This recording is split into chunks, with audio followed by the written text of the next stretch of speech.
The Flying Illini are one victory away from reaching the Final Four for the first time since 2005. Can they take down Big Bad UConn? Also, Upset City occurred yesterday in the NCAA tournament. We'll have the latest on that. The White Sox and the Cubs both strike out in their opening day games. The Bulls, after losing to the Wizards, they beat the Pacers. We'll explain. And we'll have our girl, Miss Christine, the Queen Manika, with her MLB season predictions. That and a whole lot more as Second City Sports. The Friday edition starts right now.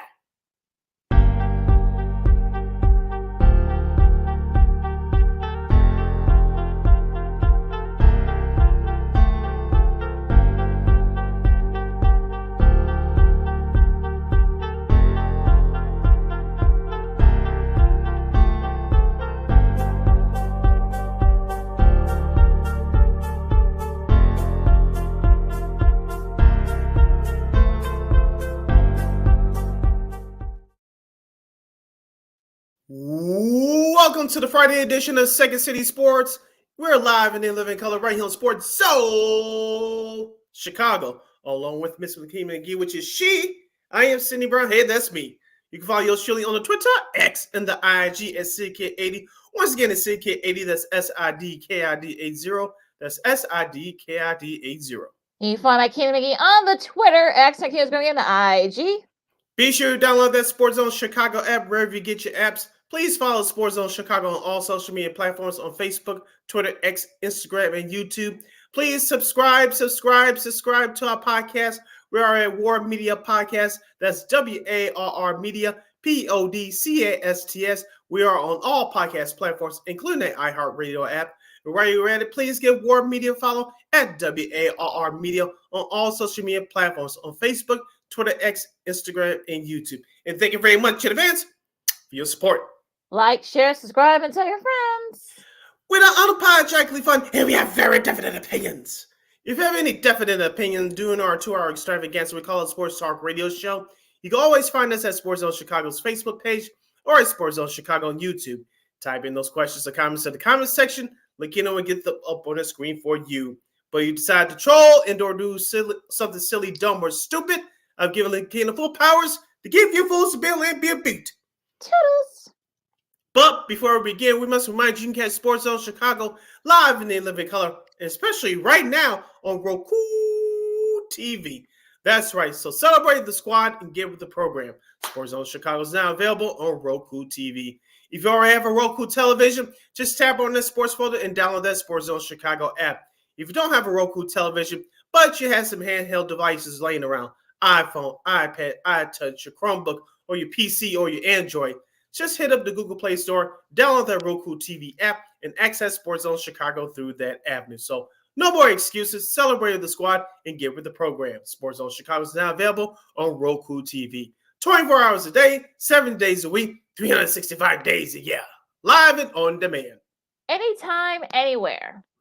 And you know we will provide. And we will be providing you with some of the best in this, if you're off this Good Friday, welcome, like Sid says, share, subscribe. We're gonna have a busy show here on Second City Sports. Of course, our assistant, the teaser, our girl Christine Manika for KXRB will be helping us doing our MLB predictions. It was opening day for most of the league yesterday, as the Cubs and the Sox. Well, no, we won't talk about that. But not a dominating performance, nice comeback for the Yankees, and a dominating performance by the Diamondbacks.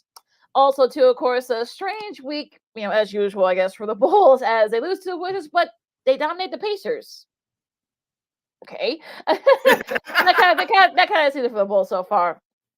And time permitting, we'll talk some women's hoops, college hoops, as they get ready to start their Sweet 16 and regional semifinals today. But first, of course, we're going to go to the men, as last night we'll start in the East region as the final line I held on against Iowa State, them 3-3, Iowa State being the 2 seed, 72-69.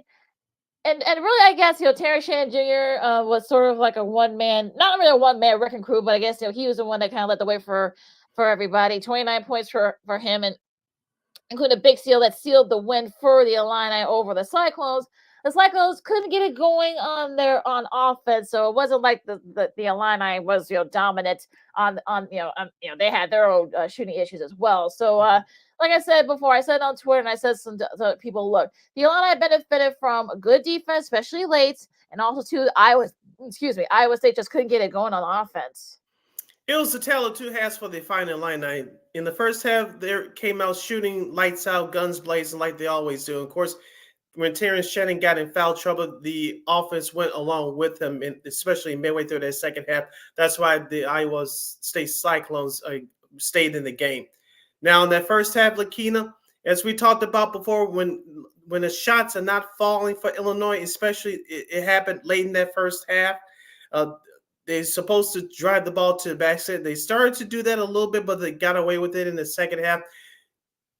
Guess how many free throws the Illini missed, Lakina, in that first half? 12. Yep. And even though the Illini did outplay the Cyclones in that first half, that should have been up by 20 points because that game was over the way they were playing. But like I said, the lackadaisical attitude at times on offense carried in that second half when Terrence Shannon Jr. picked up his fourth foul and went to that bench. The Illini scored a total of 3 points, and that was, I believe, it was Luke Goody's and one basket with over 5.5 minutes to go in the game. And when Shannon Jr. entered the ball game, of course, the Illini put that game away in a sense. But I said this to a couple people last night. I'll say it here.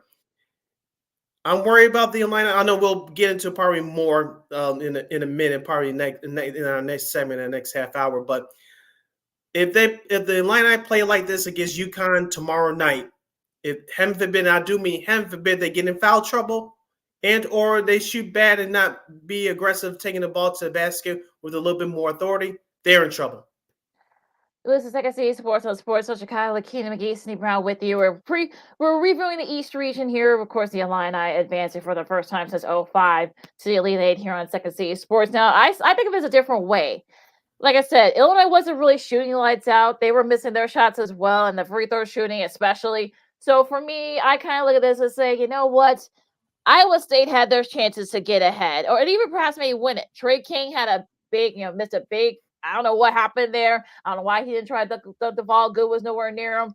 And that was a 4-point swing, and they ended up scoring on the other end. So they could have, got down to 2, and then after that, who knows what had happened? And even earlier than that, in the second half, I think it was Lipsy who missed a wide open because they were missing layups, they were missing dunks and stuff. So it was just like, I know some people say, well, they should have been, Illinois should have been up 20. Well, you know what? That game should have, Iowa State could have control of this game too. So you can look at it in two different ways. And I feel like there was a lot of, I don't know if maybe like Iowa State just couldn't get it going. Because like I said, the defense, late the defense was okay for the Illini. But for me, it was just that Illinois actually made the shots when they had to, and Iowa State didn't. To me, it's just that simple.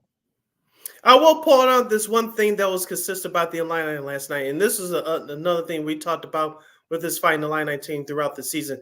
Team defense. We all know they're not very good, known as a very good defensive team, but they stepped up, especially in that first half last night, getting into passing lanes and getting off on fast breaks like we've been saying all year.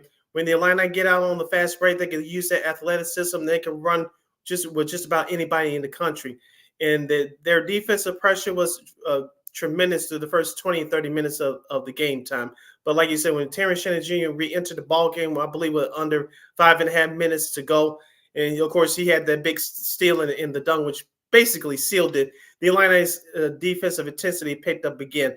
But I want to give a shout out to Luke Goody. He had those 2 big 3-pointers late in that second half last night.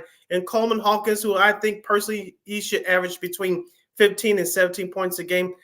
He had a good game on both ends of the floor last night. He actually had a breakaway dunk last night as well. I know Brad Underwood gave him praise during his TV postgame interview with Andy Katz of TNT last night. So I would just want to give out a shout out to those 2 players from the Illini.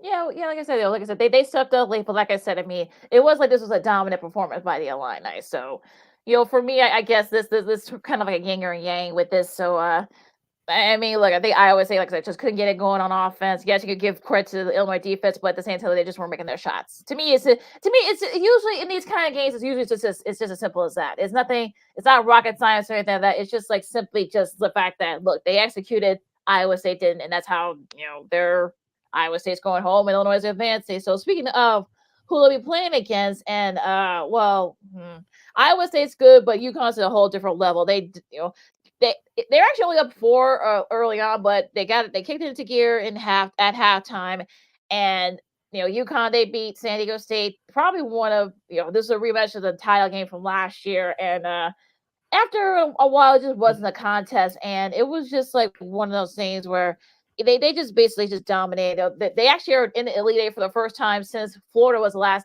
time to do it, winning the national championship back to back with Joakim Noah, Al Horford, Corey Brewer, and the rest of that gang there. Tristan Newton had 17 points for Dan Hurley, his Huskies. Cam Spencer, who's been kind of like one of the MVPs for this UConn team, he had 18, I should say, and they were just shooting lights out from the 3-point range. And like I said, UConn's a team that can go a good 10, 12 deep, and they can wear you out, especially on the defensive side. Mm-hmm. So if you're the Illini, you better try to slow that part down, because there's so many guys on there that can kind of if they don't look, they can't, like I said, they can't shoot like they did against Iowa State against UConn, because UConn will make you pay. Mm-hmm. And the Illini cannot turn the ball over either. They do, like you said, UConn, a team that's been together for the last 2 or 3 years. They're the defending national champs.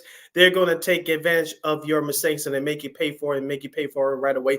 They did that last year. They've been doing it so far in this year's tournament. A couple of notes to point out from last night's game for UConn: 50 rebounds to 29 for the UConn Huskies, and they're definitely going to bring that hard hat and lunch buckets on the defensive board. So the Illini, with Dane Danger, Coleman Hawkins, even the undersized Ty Rogers, they better be ready, because UConn's going to get after the ball. And you mentioned about UConn's shooting last night, especially from 3-point range. They shot at a 38.5%. That's kind of like what the Illini can do. But like you said before, the UConn Huskies have an all-around team. They play an all-around game. They share the basketball well. Illinois is going to have to be ready defensively, and they cannot, cannot take a possession off defensively. I know. Give Deja some credit, though. He did make some big rebounds late, so I will give him credit for that. He was one of the reasons why, I guess, they were able to hang on to about Illinois. But UConn's got some guys, especially in the interior. I mean, Klingon is one of those guys that can dominate up front. So he really is. They're going to have to kind of he's 7'2", so he'll have it going there. If you're Dan Hurley, you want to try to feed him as much as you can, and kind of wear out that Illini offense. If you're in the defense too, to keep those rebounds and try to be more aggressive there. And I think it's really does Illinois have a chance against UConn? Of course they do. Look, we're not going to sit here and say that they don't, but they can't play like they did last night and expect to do that against UConn, because UConn's we're not, and they're battle tested too. They play one of the toughest conferences in the country, so they can play. You want to play a rough and tumble style, they can do that. If you want to do long range, they can do that. If you want to put zone, Dan will give you zone. Have his guys play zone defense. So they can kind of mix you up in different type of ways. And Brandon Wood has to get his guys going if they want to have a chance to pull off I wouldn't say upset, but if they want to beat UConn. Yeah, besides shooting well offensively, Lakina, I think it's going to have to start at the defensive end for the Illini. As I mentioned last night, they brought the pressure for the first 30 minutes of the game, and they picked it back up once Terrence Shannon Jr. Re-entered the ballgame last night. How they defend the UConn big men, it'll be up to the coaching staff today, but it's all going to start with defense, pressure the passing lanes, and I think that's how they're going to create offense, because UConn, as a veteran team, like we've been saying, they're not going to give you anything. You're just going to have to take it, and I think the Illini's intensity on defense is going to have to step up 3 times more than last night. Last night was good, but you're going to have to be better against a better opponent. Could be a nice little battle between Spencer and Shannon Jr., or probably even Noonan Jr. So should be interesting tomorrow. Now we're gonna take a really quick break. Of course, we're gonna recap the West region. It's wide open now. So the top 2 teams, the top 2 seeds there have gone bye-bye. And of course, we'll preview the South and the Midwest regions. And time permitting, we'll do some NBA as well for this segment coming up to wrap up the hour. So So more fun coming up. Lakina McGee, Cindy Brown, Second City Sports on Sports Chicago. More round ball talk coming up right after this. This year, my mom got me the perfect bag for back to school. These colorful binders help me stay organized. These headphones are just what I need for studying. These new sneakers are just what I need for the new year. This jacket is a real must-have. My parents got me the skateboard I wanted. It's pretty cool. These scissors really come in handy in art class. These colored pencils, too. These new socks, they can be a real lifesaver.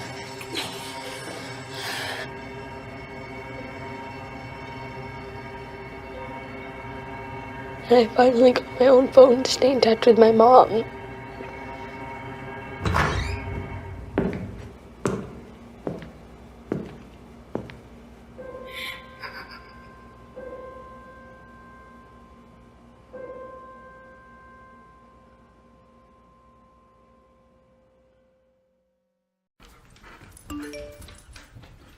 Trisha's having a sleepover tonight. Can I go? I wonder about Lucy's friends. What should I say? I know you're only 10, but one of these days a friend will offer you a drink. And alcohol at your age can lead to so many things. None of them good. So can I go to the sleepover? Lucy, I want you to promise me I something. finished my homework. Bigger promise. If there's any drinking, I want you to say, "No thanks, not my thing." Mom. I promise you, your real friends won't care. Deal? Sure. Really? I promise, Mom. They really do hear you. Did you pack your toothbrush? For tips on how to start the talk, visit underagedrinking.samhsa.gov. A public service message from the Substance Abuse and Mental Health Services Administration.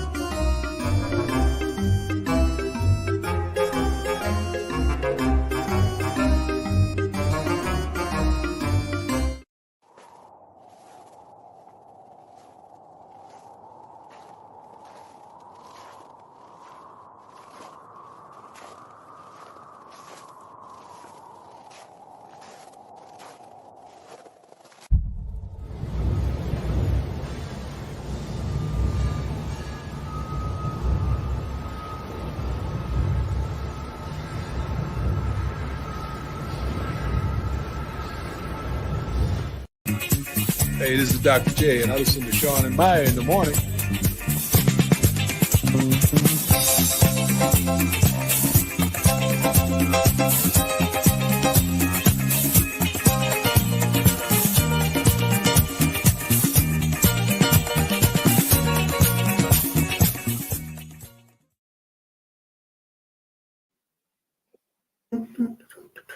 We're rocking and rolling and rocking on this Friday edition of Second City Sports, the last one for the month of March. We're live in the living color right here on Sports Zone Chicago.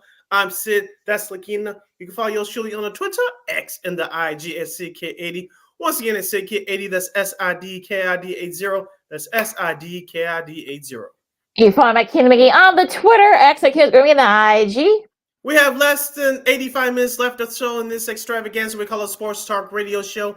If you have any questions or comments for us, you can always find us at Sports Zone Chicago's Facebook page or at Sports Zone Chicago on YouTube. Type in those questions or comments in the comments section. Again, we'll get them up on the screen for you. Off to the West region we go as it's wide open now where the top two seeds have now gone bye-bye. We'll start with North Carolina as they were upset by Alabama 89-87. I actually kept an eye on this game too. I was kind of going back and forth with the split screen here, Sid. Grant Nelson led the way for Alabama, 24 points, 5 big blocks, and 12 rebounds. And interesting to enough, of course, they got as far last year. Of course, they had some little issues with one of their star players, but none of that this year. Mark Sears, who feels like has been around forever, but he kicked in with about 18. points for Natos' Crimson Tide squad. On the flip side for North Carolina, Armando Bacot, I should say, had a nice way to, did the best he could in his last game for North Carolina, 19 points and 12 rebounds. But unfortunately, I think the key here was RJ Davis couldn't get it going on offense. I mean, he was only 4 for 20 from the field and 0 for 9 from the three. That's not good. And the Tide are back in the Elite Eight for the first time since 04. I was going to ask the same question. Outside of Babcock, where was the supporting cast for North Carolina? Even though they put up 87 points as a team, I just didn't see anybody else that wanted to step up and carry the load for a while to help out Mr. Babcock. But on the flip side, like you said, give Alabama credit. Nelson had a big game with 24 and 12. I asked you, Lakina, at some point during the season, why is Alabama so good, even though Brandon Miller, who was their star last year, now he's in the NBA as a rookie with the Charlotte Hornets. But what makes them so good? I saw some of that last night. They took advantage of North Carolina's mistakes, and particularly their bad shooting, and they took advantage of it. North Carolina shot 37% from three, but they shot at a 38% clip overall, and that's just not going to get it done, especially at this time of year. They are rebounding Alabama by 46-43, but they had a couple of bad turnovers late in the bad shooting overall, especially late, what ended up costing the Tar Heels the season. Yeah, and like I said, Nelson, Grant Nelson, who was a preseason All-SEC, I think he's a second-team All-SEC this season, made some big threes, couple of big threes late to give Bama the lead, made a couple of blocks, had a steal. Steers made some big shots as well, made some free throws. So, and like our buddy Antoine Staley, of course, North Daily News, friend of the show, said, I mean, they were out coached. I mean, Oates, to his credit, they were able to kind of, slow North Carolina down, force them to make some bad shots. And look at the rest of their starting five for North Carolina. Harris Engel, 0 points. Nothing. He didn't have nothing. I told you about RJ Davis and his lack of production for North Carolina. So it just wasn't. He had 12 points, but he was like 2 for 6 for 3. Talk about Ingram, but a lot of the guys just couldn't step up. I mean, unfortunately, there were some things that the bench didn't give a lot of help either. So unfortunately, look, give Bama credit for making the big plays late. Yeah, well, the first time in a long time they'll be in the Elite Eight with a chance to go to the Final Four. Next game we'll get to in the West region, number 2, the Arizona Wildcats. They were upset by number 6, the Clemson Tigers. Yes, I know that school is known for football, but the basketball team says, hey, give us some respect as well. And they earned it last night with a 77-72 win. For Clemson, Mr. Hunter Chase Hunter, that is, had 18 points and 7 rebounds. While on the flip side, for Arizona, Mr. Omar Ballo had 15 points and 15 rebounds. Clemson, Lakina, they dominated the first half, actually led by 8. Arizona made a run of it late, but can you say it was almost the same script like the last game we talked about? Pretty much. I mean, they're 200 as said, so they're actually 200s on that team. So they're both brothers. And we talked. Dylan Hunter, of course, made some nice key shots late to kind of put the game away there for Clemson. And look, give Brett Bromwell credit. I mean, they were kind of like near under a little bit earlier in the year. I mean, they beat North Carolina for the second time ever. Go figure. There, but look, look, I mean, PJ Hall had 17 points, and it was just Arizona just couldn't get it going on offense. I mean, Caleb Love, had 13, but he could have done a little bit more. He was 0 for 9 from 3-point range. Yeah, Kellen Johnson, he was 0 for 3 from 3. So, Keshad Johnson, I should say, for Arizona. So, yeah, this is the 6th straight time that Arizona has lost before getting into because we saw what happened last year. Of course, they lost in the first round to Princeton. And, I know people were saying that it's just a Tommy Floyd thing, but unfortunately, this is sort of this is a thing that ends a Y for Arizona. I mean, they're, like I said on Twitter, they're Arizona underachieving in March, kind of like a tradition like no other. That's 6 losses, for Arizona since in their last NCAA tournament appearances. Was their longest streak for any team since TD began all the way back in 1979. And Clemson, to their credit, I mean, look, they're back in the league for the first time since 1980. And who was the star on that team? I'm not on Google, so Go on. Go ahead. No. You go ahead. Larry No, I Nance don't. Sr. Larry Nance Sr. He was the Wow. star of that team from 1980. The last time Clemson went to the Elite Mr. Eight. High Yeah, Sox. it's been that long, folks. And look, I mean, Clemson. I think this is sort of like I know people were kind of surprised. You got Clemson, Alabama going to the Final Four. No, it's not football season, folks. So they're going to be my first spot in the Final Four. So. Yeah, like you said, no one had these two teams playing in the Elite Eight. And shout out to Larry Nance, too. Trivia for you folks. He was the first person to win the slam dunk contest when the NBA took it over in 1984. Like you said, bad shooting will have you out of the tournament at this time of year. Arizona shot the ball at a 37% clip, but only 17% from three-point range. That definitely is not going to get it done. No, it's not. It's just like a Z Sports on Sports Zone Chicago. Lakeith McGee, Cindy Brown with you as we talk about tonight's game. Sid in the South region. We go to the American Airlines Center. As North Carolina State, the number 11 seed, don't call them a Cinderella, do not.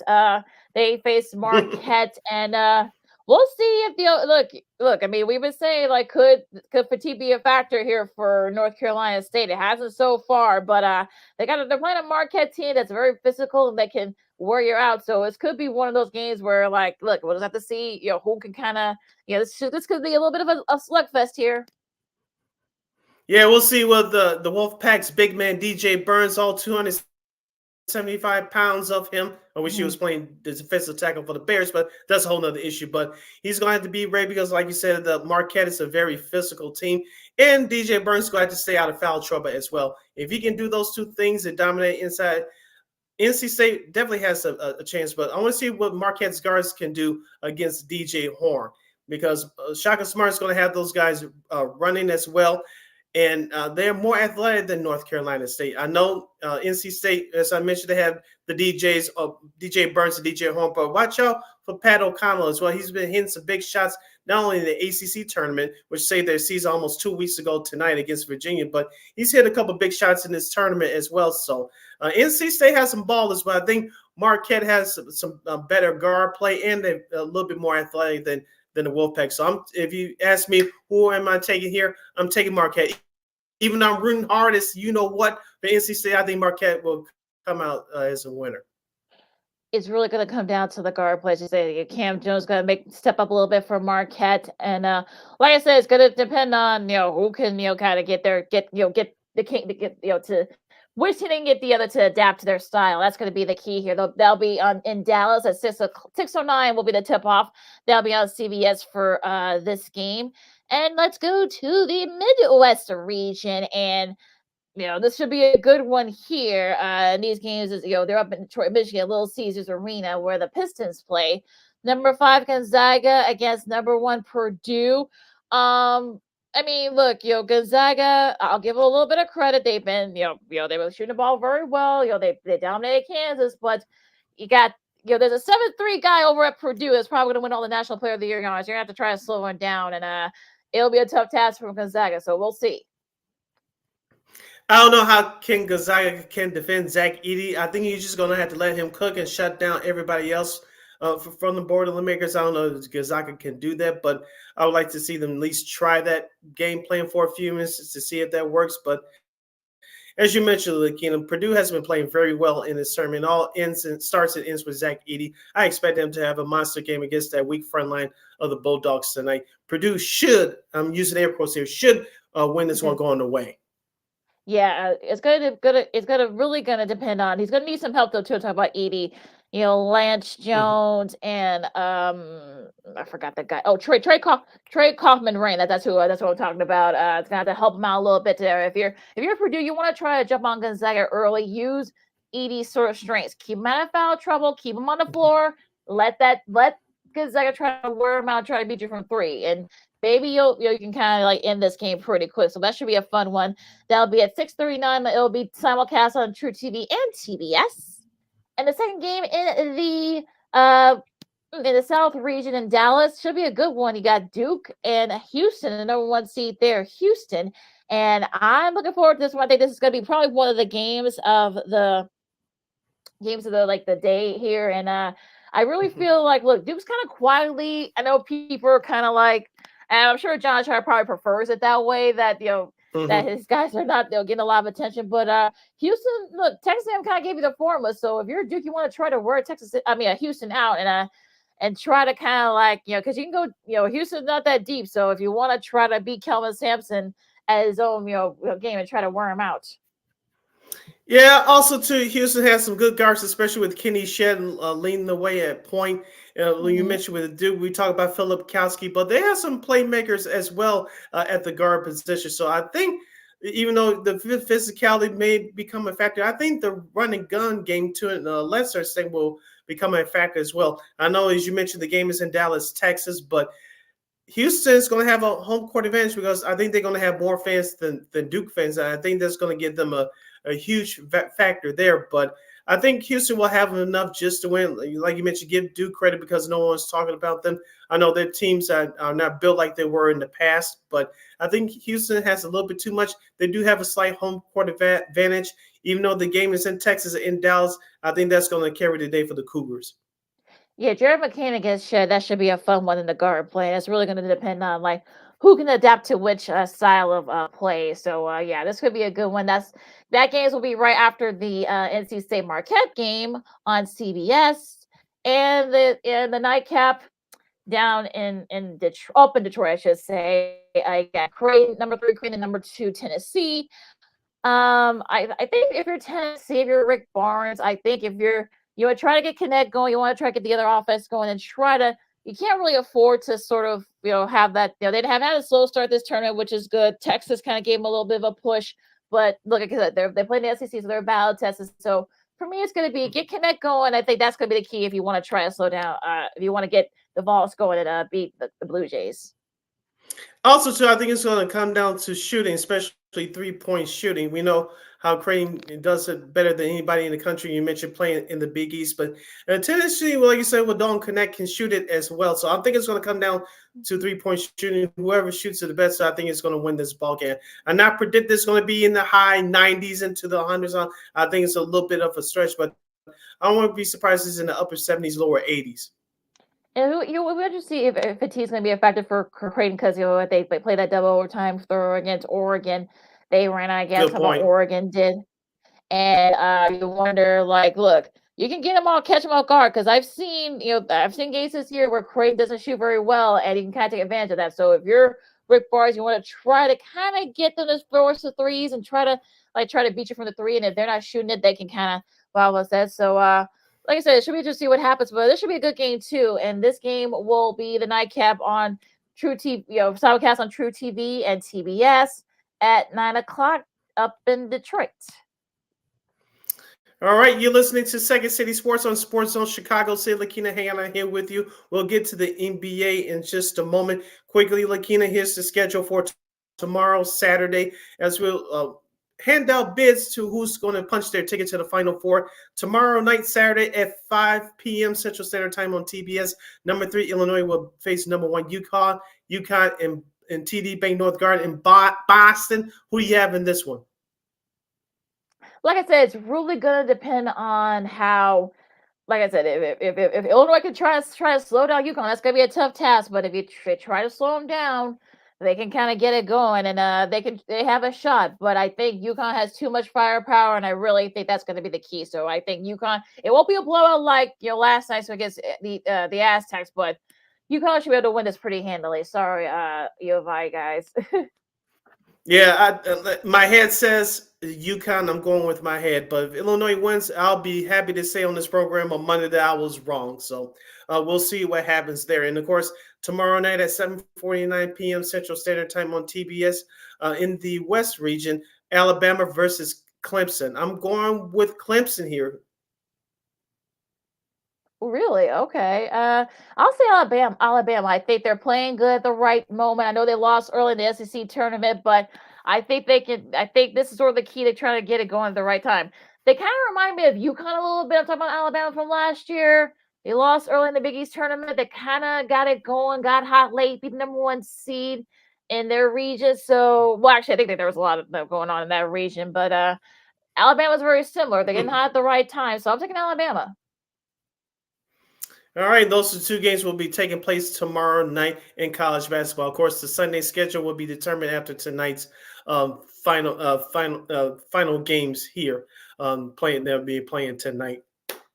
Second City Sports Zone Chicago, the Friday edition. We're live in living color. Sid Lakina here with you. Now let's talk some NBA, Lakina, to close out our number one. Let's start off with the Bulls. They fell flat on their face to the Washington Wizards at home on Monday, 107-105, but they come back to beat the Indiana Pacers in blowout fashion, 125-99. DeMar DeRozan led the way with 27 points for the men in red. Yeah, well, it's kind of a microcosm of the Bulls season, right? They lose a game that they shouldn't lose, but they end up winning a game that they shouldn't win. So, I guess it's kind of how it is. It's sort of like how it is this season for the Bulls. But look, I'll give the Bulls credit. They were able to bounce back after that loss. Andre Drummond, did some good things. Of course, Ayo Dosunmu, we're getting used to seeing these kind of games from him. So look, to their credit, I mean, you thought that maybe Indiana would get it going, but they couldn't. So they were able to jump on it and take advantage. So I was pleasantly surprised when I saw the final score. I saw a little bit of the highlights, and I'm just like, wait, damn, they beat it pretty handily. So DeMar had 27 and a nice, good, well-balanced scoring by the Bulls. So whatever didn't work, on Monday against the Wizards actually worked against the Pacers on Wednesday. Go figure. Yeah, Andre Drummond had 14 points, 11 rebounds coming off the bench. You mentioned Ayo Dosunmu. He had 17 points, 7-11 shooting overall, including 3 of 5 from downtown. Call me crazy, Lakina. Maybe I'm reading into this a little bit too much, but Kobe White's been struggling since the All-Star break. I know he had 18 points, but he was only 2 for 5 from downtown and 8 of 21 overall. Are you starting to sense some fatigue, not physical fatigue, but maybe emotional fatigue in him? I remember he's still suffering. He's still recovering from the hip injury, so he actually looks good. You gotta wonder, is that affecting his shooting, or the fact that hip is a little bit bruised up? It wasn't broken, thank goodness, and it wasn't fractured, so but it is a little bit bruised. So hopefully they've had a couple of days off. Hopefully they would get that going again. And I'm not worried about Kobe White. I mean, look, I think those couple of games that he sat out, I think probably may have helped him a lot.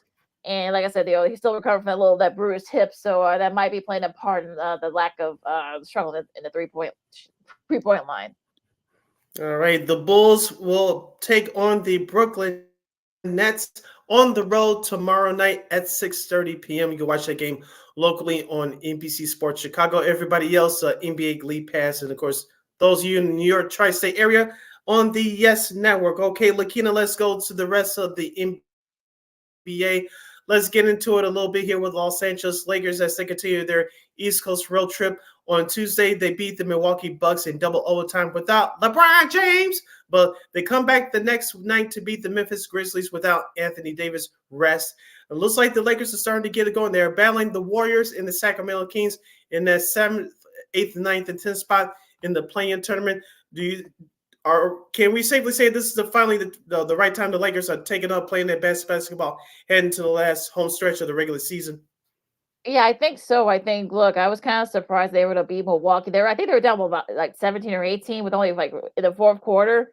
But but to their credit, I mean, they Anthony Davis got it together, and I know Austin Reeves hit a couple of big shots as well. So I think, look, they kind of they scored 27 points in the fourth quarter for that comeback, and scored 27 overtime.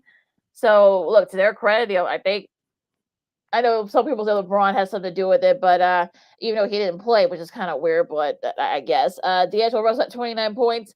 He made some big shots late. So yeah, I mean, look, to their credit, I mean, the Lakers were able to kind of get it going. They actually came back, after the next night. They could have been exhausted after that great thrilling game against the Bucks, but they didn't. So they took care of business. So they're battling out. It's like a 3 or 4 game from the 6 spots all the way down to the 10. So still a lot to be decided in that bottom tier playoff spots. But I mean, the Lakers are saying, hey, look, we're here and we're gonna do our thing.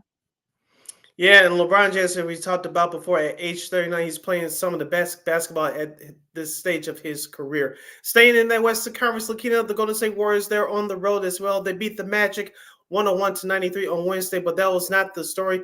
As we said before, Draymond Green, when he's on his best behavior, the Warriors are just about unbeatable, but he did something stupid once again in the first quarter, got ejected from the game. Steph Curry was visibly upset, and rightfully so, and damn near sent Draymond Green to the locker room crying.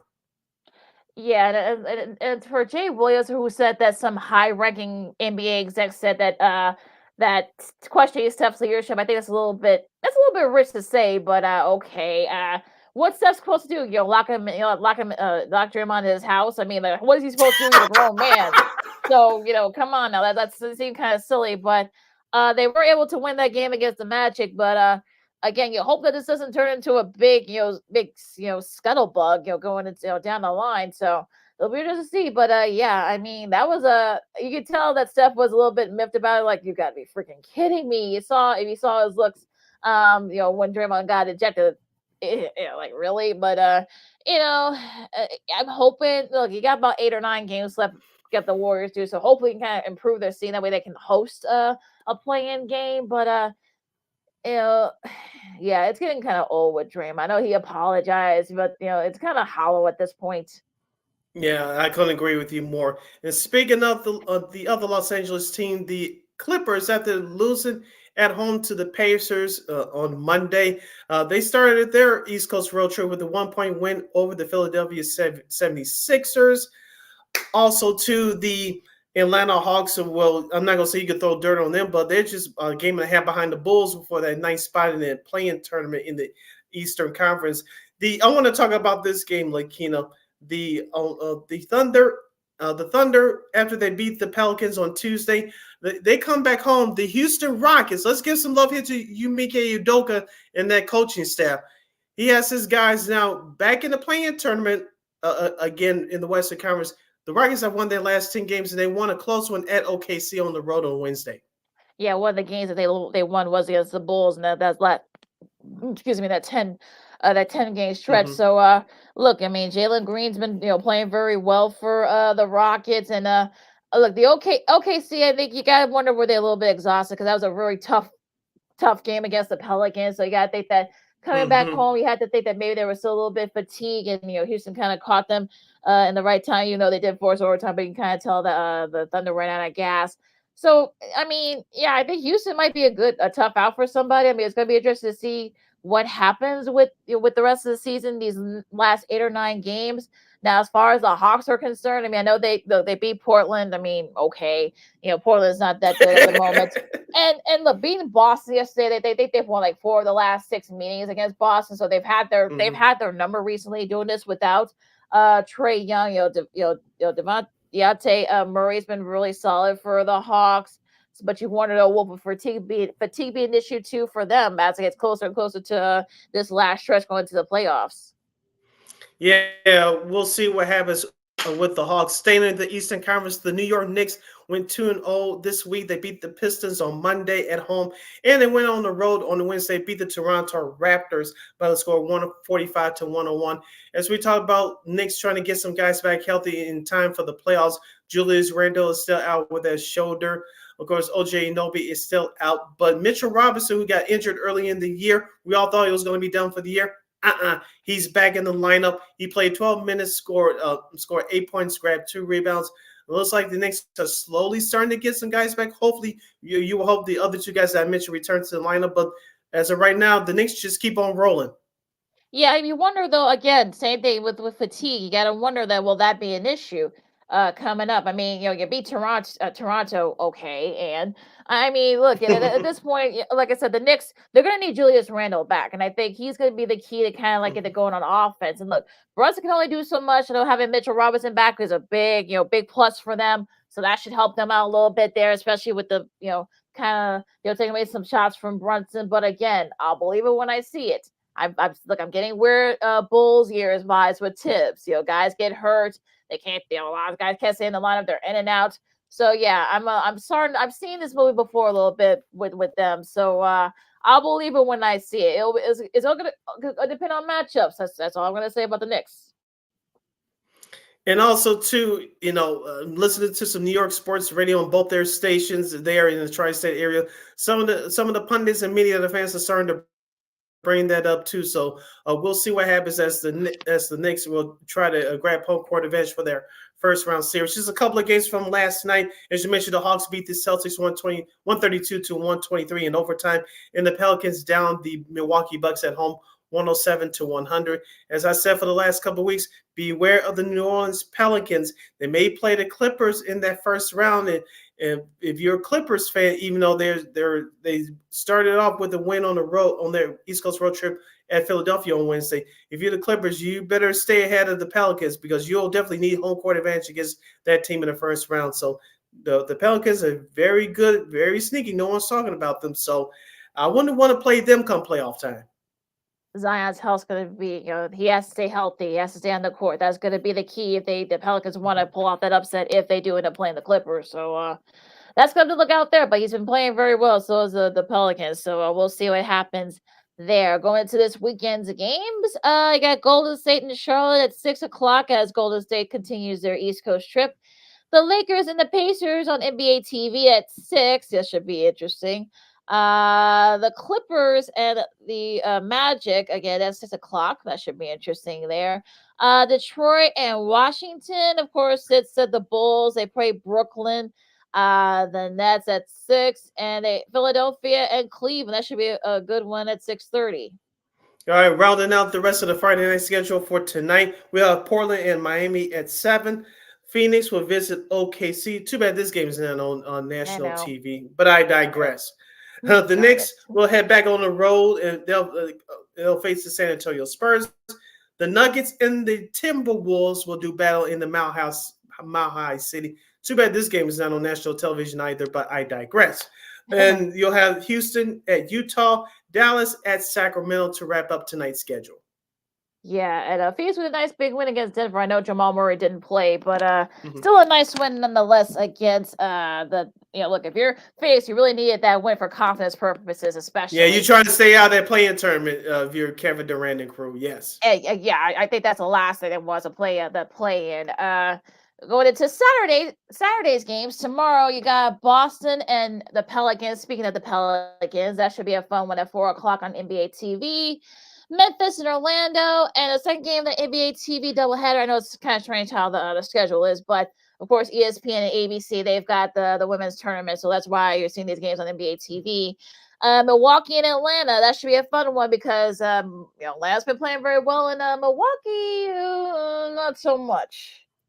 Exactly, especially the way they lost to the Lakers, and then of course they lost to the Pelicans on the road last night. Here's your schedule for Sunday. The Chicago Bulls will take on the Minnesota Timberwolves in an early Sunday evening contest at 6 p.m. Central Standard Time. The rest of the Sunday schedule looks like this. We'll have Cleveland at Denver. The Lakers continue the East Coast road trip. They'll face the Brooklyn Nets. The Clippers will continue the East Coast road trip. They'll face the Charlotte Hornets. Philadelphia will visit Toronto. Miami will visit Washington to play the Wizards in our nation's capital. We'll have OKC at the New York Knicks. That should be an interesting one. I'll be watching that one live. Dallas at Houston in the Texas two-step. That should be fun as well. The Warriors in the Spurs in that second game of the NBA TV Sunday doubleheader. The first one is Cleveland at Denver in the afternoon. And to round out the Sunday night schedule, we'll have Utah at Sacramento. Some interesting games this week as we're going to the stretch. We got about 2 weeks left in the regular season, Sid. So, it's gonna be fast and furious, especially for those last few spots, especially down there in the Western Conference. There's, like I said, there's like a 2 or 3 game separate between like the 6th seed and like all the way down to the 10th seed team. So, it's gonna be fun. Yes, stay out of 7. Stay out of 7. That's gonna be the key, of course. Hour number 1. No, go ahead, Sid. Yeah, hour number 1 in the books. Hour number 2 straight ahead as you listen to the Friday edition of Second City Sports on Sports Zone Chicago. We will have opening day baseball to talk about when we return, in the Chicago Bears may settle on a new spot for their new stadium, and we'll have our MLB predictions 2024 style with our girl, Miss Christine, the Queen Manika. That and a whole lot more as you stay tuned right there as you're listening to Second City Sports live in the living color on Sports Soul Chicago. No, I don't know. I'm scared.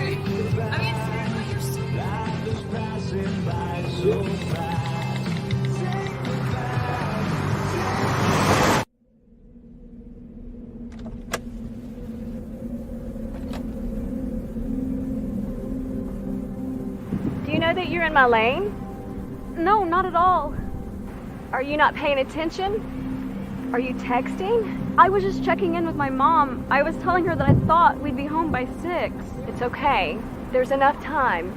Just pay attention. I'm not even halfway through my text. There's no way. I'm not even going to look up. My babies are in the car. You have to pay attention. It's just supposed to be a quick text.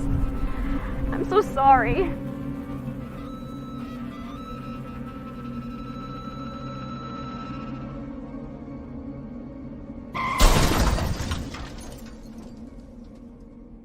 Hi, I'm Tom Brady, the director of DODEA. September is National Suicide Prevention and Awareness Month. The simple act of reaching out and caring for those in our communities is something we all can do. Just being there for someone you care about can be a tremendous first step in getting them access to confidential resources and support that they need. It only takes one person and one small act and 1 minute to make a difference. Let's make a difference.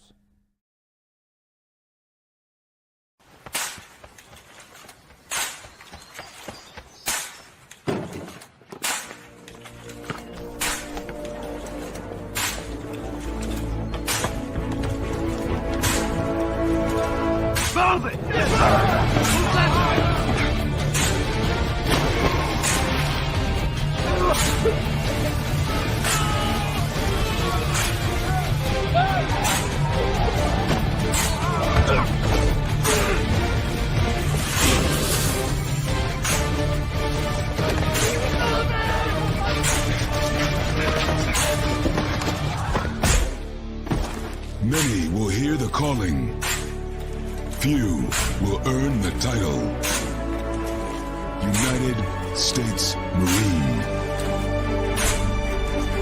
The few, the proud, the Marines.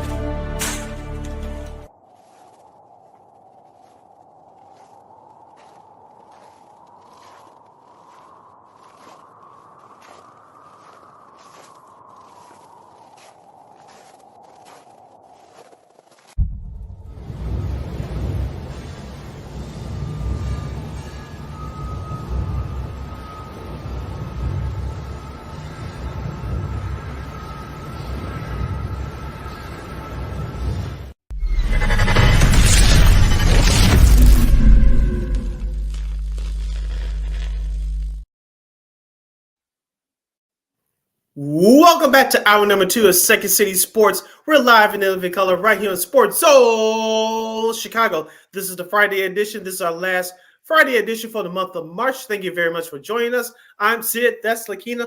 You can follow yours truly on the Twitter, X, and the IG at SidKid80.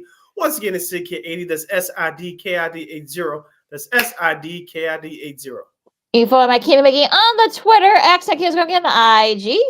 We have less than 50 minutes left for this extravaganza we call it Sports Talk Radio Show. So if you have any questions or comments for us, please dig in by going to Sports Zone Chicago's Facebook page or Sports Zone Chicago on YouTube. Type in those questions or comments in the comments section. Again, we get the up on the screen for you. And just a daily reminder, you can catch Sports Zone Chicago live in the 11 color right now on Roku TV. Let's play ball, Sid, as opening day commenced. As commenced yesterday for most of the league. Of course, we already know that the Dodgers and the Padres already played their first games, but this is the opener for everyone else. And we'll start with the Cubs first. The Cubs was a tough one in 10 innings to the defending champion Texas Rangers 4-3. The big story here, unfortunately, is Justin Steele, who was right there for the Cy Young chase. He had to pull out in the fifth with a hamstring injury. We'll see. I mean, Craig Counsell did say that it looks like he is gonna have a IL tonight, I should say. So, that definitely, hopefully, it's not too serious. Hopefully, it's just overtraining and what have you. Now, to the Cubs' credit, I mean, Christopher Morel had a big hit. So did Bellinger, but again, it's the issue of the bullpen. That bullpen's going to be the brain of this team's existence. So, what do you think about and that early start for the Cubs? That tough early start for them. Yeah, when Justin Steele was pulled, you knew that things were going to turn against them. That's exactly what happened. They do credit the Cubs for trying to hang on there, but like you said, that middle reliever, that bullpen failed them there in Texas. One of the reasons why they're the defending World Series champions it's because they find their way to get back into ball games and win them, and that's what they did last night. But looking at the stat sheet here last night for the Cubs, we talked about these guys hopefully having good years. If you're a Northside fan, Ian Happ 0 for 4, and you look at Dansby Swanson 0 for 3, but Michael Bush, the rookie first baseman, he was 1 for 2 last night with the hit. So there was an encouraging sign here. There, congratulations on Bush getting his first career hit in a Cubs uniform. But some of the other guys that you expected to get hits from, it just didn't happen. Nick Madrigal had a big error last night, and that's not good. And especially a guy who's trying to fight to stay on the MLB roster. He did not look good starting off the year last night. Yeah, that was a terrible error by him, and it was just like, you got to be freaking kidding me with this. And so yeah, he might be gone. And I know there was a questionable call early on, but Adolis Garcia, who's one of the big reasons why Texas won the World Series last year, had a big home run to kind of like got to go in there. And of course, like I said, the bullpen. I know some people said they should have tried to get Jordan Montgomery, but it is what it is. So hopefully Council kind of figured that out with that bullpen, because there was some trial and error there last night that some guys were good, but some guys were good. And unfortunate too, because they had to come in when in the fifth when Steele got hurt. It kind of did him in. Also, too, let's give Christopher Morel a shout out. He went 2 for 5 last night as well with a couple of big hits. Yeah, so there was, and I know Swanson's let off that rally for the Cubs that tied it initially. So give a little bit of credit there. So they did get some they get some contributions from some of the top guys, but I mean, look, it's only one game. I know Cubs fans are a little bit like, especially with the bullpen situation, but I think people need to kind of just give them a little bit of leeway here, and we'll see what happens. There's still a long ways to go because it's only the first game of the season. Now, on the flip side, though, for the White Sox, I mean, look, Garrett Crochet, had a great spring. He kept it going yesterday against Detroit, but not a lot of run support for the Sox. And it's Jesus. I mean, unfortunately, this is probably going to be a theme here for the rest of the season. So I'm sure Sox fans like Sitter should be a little bit not surprised by that. Andy Abanez's RBI was all that the Tigers needed. They're the second. I'm talking about those White Sox. They're the second team in baseball history to have 0 runs, 0 walks, 0 extra base hits, and 10+ strikeouts on opening day. That other time was the Giants, and that was all the way back in 1967. That was against Bob Gibson. So I'm talking about for Cincinnati. So yeah, I'm not saying the Christian. I don't know, but that was just a tough one to watch if you were a Sox fan. It's all the beginning, folks, unfortunately. Yeah, and I was there to witness it with 52 degrees and sunny and all. But here's the thing, Lakina. I'm not going to overreact and say that the White Sox are going to lose 110 games. No, I think they're still better than Kansas City. I still believe they're better than Oakland. Now, their pitching benefited yesterday. You mentioned Garrett Crochet. The big question mark coming in was he never started an MLB game in his career in the Sox uniform. He did a heck of a job yesterday with those 8 strikeouts you mentioned in 6 innings. Michael Kopech actually did well too. Got out of a jam in the 8th inning with the bases loaded of Tigers, and he got out of that. So the question mark is, can this offense stay consistent for them to even have a chance? Yesterday, as you mentioned, 3 hits, no stolen bases, no walks. That's not going to get it done. You still have Moncada in that lineup. Eloy Jimenez, your guy. He's not playing the field, thank goodness, in everybody else's case, including yours. But you still got some big boppers. They were hitting them hard, looking, and they just weren't going down for hits. But I think the Sox team is going to be built on pitching and defense. But the name of the game is still scoring runs, and obviously they did not do that yesterday. So if they win 65 instead of only like 55, is that what you're saying? With the pitching, if they can keep it going, of course they can still, we would get that throughout the 6 months of this. Oh goody. But I digress. But anyway, the rest of the league, of course, Minnesota, who is the favorites in the AL Central, I should say, 4-1 over Kansas City. That was Pablo Lopez. They shut the Royals down, and they took care of business against the Royals. They know what they're supposed to do. Boo. Next. Boo the Twins. Well, look, I mean, okay, I'll say in the AL, but I'll do the AL East. I mean, Baltimore looked really good. They beat the Angels 11-3, and Ali Rossman, of course, look, he was very close to the AL MVP race last year, and I think he's making the case that, hey, look, I want to be in that race this year. And Gunnar Henderson was pretty solid yesterday, and look, I think we said it before. I mean, Anthony Santander had 4 RBIs. So Baltimore is going to be either this Baltimore team is going to be really good or the Angels team is going to be really bad, especially with Ohtani being gone. But yeah, I think Baltimore sending the message that, hey, you know what, we're here to stay. Yeah, as we talked about for the last couple of years, Baltimore has some of the best talent in the MLB as far as hitting is concerned. Now you added veteran pitcher Corbin Burns, who you traded for from Milwaukee in the offseason. And that should take Baltimore to the next level as those young guys continue to get better every year. Like you said, on the flip side for the Anaheim Angels, it's Mike Trout and then everybody else. Ron Washington, I know he took the job. Congratulations.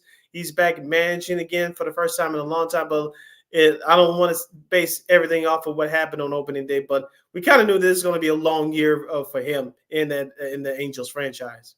Yeah, it's going to be. Yeah, we'll see. I mean, we'll see the Trout trade talks creep back up. We'll see what happens there. Now, you thought that maybe the Yankees might be, especially after being down 4-0 against Houston. But no. Not so fast, the Yankees said. Of course, they had some big, rallies from Juan Soto, Anthony Rizzo. They kind of led the way for them and led the way in that comeback. And yeah, they came back and beat the Astros 5-4. Yeah, Nestor Cortez, who was the darling of baseball a couple of years ago. He struggled last year, but he pitched 5 innings yesterday, struck out 5 Astros to get the win in the starting staff for the Yankees. Remember, former Cub Marcus Stroman was asked that if he wanted to pitch opening day. He said no. Many people got upset. But regardless of the fact, Juan Soto, you mentioned, he did it with his bat as well as with his arm. And to hold on to that victory yesterday, 5-4. The Yankees can be good, Lakina, if Aaron Judge, if Giancarlo Stanton can stay healthy. Also, if those two can stay healthy, play the majority of the games, the Yankees, I think, have a shot to catch Baltimore. But if one of both of those guys go down, miss any extended period of time, you can kiss the playoffs goodbye.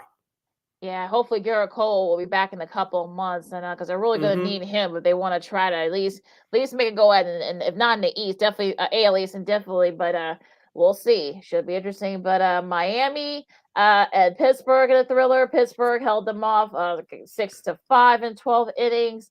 The Padres in a good one against San Francisco. They beat them 6-4. And the Dodgers, well, I guess all that stuff with Ohtani and all that weirdness, they had no trouble with the Cardinals 7-1. Yeah, Ohtani got thrown out at second base. He, I think it was that first hit he had. Mookie Betts was held up at third, and then Ohtani was heading toward third. He's like, oh, snap, let me go back to second base. It was too late, but he had 2 hits in his debut. Like, I don't know if you caught the game yesterday, but I had a chance to watch it via this computer screen, and the very first at bat of Ohtani, you saw the whole stadium of Dodger fans stand up because they wanted to witness something special. I think this is one of the many things that the Dodgers players and that organization is going to have to face day in and day out as far as this season is concerned. And the Dodgers, you mentioned, they played those 2 games last week overseas against San Diego, had a split there. They're taking on the Cardinals for the in this 4-game series before they head out on the road for the next couple of weeks, including the trip here in Chicago next weekend. So, like I said, the Dodgers got to face not just internal pressure, but outside pressure as well. They're the new quote-unquote Beatles of MLB, and we'll see how they can handle the pressure. Freddie Freeman had, I think, 4 RBIs, including a home run. Mookie Betts had a nice showing as well. Actually, also Max Muncy. So, at least so far, the Dodgers have kind of, that they've kind of, if they don't let that distract them, they should be okay. I mean, as Jessica Mendoza said from ESPN, I think she said the same thing, that as long as they don't get distracted by the outside stuff, they kind of like just do their thing. It's going to depend on Dave Roberts to make sure that stuff doesn't become a thing. I think the Dodgers will be just fine. I agree with her. Now, Toronto saw a little bit of this game yesterday. Toronto, they had no trouble against the Diamondbacks, 8-4. Vlad Guerrero Jr. had a nice showing yesterday. Kevin Biggio had a home run. So I think So I think for me, I think that's really the key. Well, I'll talk about what our girl Christine coming up in a little bit. But Jake Barrios had Jose Barrios, had a nice start there for the Blue Jays. I think that's gonna be the key here. If he can get him and Gossman and all the others, to kind of, if they're pitching, they got the hitting, but you get the pitching. If they can get the pitching going, they definitely be a good challenge in the AL East. We talked about it for the last couple of years, Lakina. You saw the words right out of my mouth. If they can get consistent starting pitching, not just out of those two guys that you mentioned, but if Alex Manoah can have anything get out of him, they can get anything out of him, that'll be a bonus. But Toronto, they had an ugly end to their season last year, being swept in a 2-game series by the Minnesota Twins in that wild card series. Their offense did not show up. It did yesterday. Is a brand new year, but like you said, they can get their starting pitching in particular to match their offense. They're going to be tough to beat. I'm hope so. I've looked, me in this team, so I've been, you're rooting for the last couple of years. So hopefully them in Seattle for sure for you. We'll get to the Seattle game last night in a second. But Cincinnati beat Washington 8-2. Eli De La Cruz had a really solid showing yesterday. Had a couple of hits, and shout out to him for learning English over the off season. He speaks it very eloquently. So shout out to him. He said, look, he wants to make an effort to communicate with the fans better, and vice versa. So good on him. Look, we've known about Cincinnati. We'll see if they get the pitching going. I know they were in on Dylan Cease, so that didn't nothing materialize there. They've got the hitting. They just got to get the pitching going, and we'll see. I mean, look, I still say, we'll talk about it when we do our previews with Christine when she comes on in a bit. But it's really going to depend on they really need to get their young guys going. Yeah, it's going to be about the pitching for them. I'll get a chance to see them in a couple of weeks when they come to Chicago for first of 3 trips, as they'll take on the White Sox. And like you mentioned, Eli De La Cruz, he put a spark into the team when he was called up in June of last year. So he's off to a good start. Cincinnati could be one of those teams that could challenge the Cubs for the NL Central Division title. So we'll see. But it's a nice way to get off to a good start yesterday. Yes. And hold on, let me see here. All right, because I know there were a couple of games that didn't go yesterday because of rain. But to finish up the schedule from yesterday, the Guardians beat the A's 8-0. Okay. Yeah, it was another protest by the Oakland fans too, I read. Yeah, and apparently, I guess their social media, they closed their comments. So yeah, that's interesting to do near the beginning of the season. But okay, I digress. But right. Yeah, the Guardians took care of business. Okay, moving on. Boston held off Seattle 6-4. Boo. Yeah, but like I said, look, Rafael Devers had a home run. It kind of started going there, and to the Mariners' credit, they make a comeback that they had. I think they were threatening. I think in the bottom of the ninth, they just couldn't get it going. And yeah, I'm not too worried about the Mariners. I'll talk about them in a second. Like I said, we do our divisional previews. But for me, I think this is going to be the key here. And I think, look, Boston, if they want to try to get it going here, then maybe perhaps challenge in the AL East. I think they really need to get their pitching and their hitting, in cohesive. Yeah, and like you said, Chris Sale, among others, in that starting staff, been injured, rattled by injuries the last couple years, and like I said, their hitting has been hit or miss at times. As I told you about Rafael Devers, when he gets it going, he's one of the best young hitters in the league from the third base side. And so, like you said, can Boston put it together? We'll see, because that's a tough division they play in. They cannot afford to fall behind here. Yeah, I think that's going to be, that's what happened to them last year. So we'll see what happens there. And Arizona just pounded Colorado 16-1. Oh, yeah, 14 runs in the third inning alone will get the job done. That's what happened to the Diamondbacks, the defending National League champs. Of course, they lost the World Series in 5 games to the Texas Rangers last year, but they took it out on all those badass Rockies, winning 16-1. Yeah, there was only the second time that a team has scored at least 14 runs in one inning without even hitting a home run. That's the thing here. I mean, they didn't even hit a home run in that span. The other team to do that was the Red Sox against the Philadelphia A's, where the A's were in Philly all the way back in 1948. They scored 14 in the seventh inning. They won, broke the game open there. So yeah, we'll see what happens there. See if they can keep it up. There were a couple games that were postponed. They're playing right now. Atlanta, Philadelphia. Was looking forward to that one. They got postponed due to the rain. They actually postponed a couple of days ago. And the Mets, shout out to our buddy Ryan Field from ABC7 New York.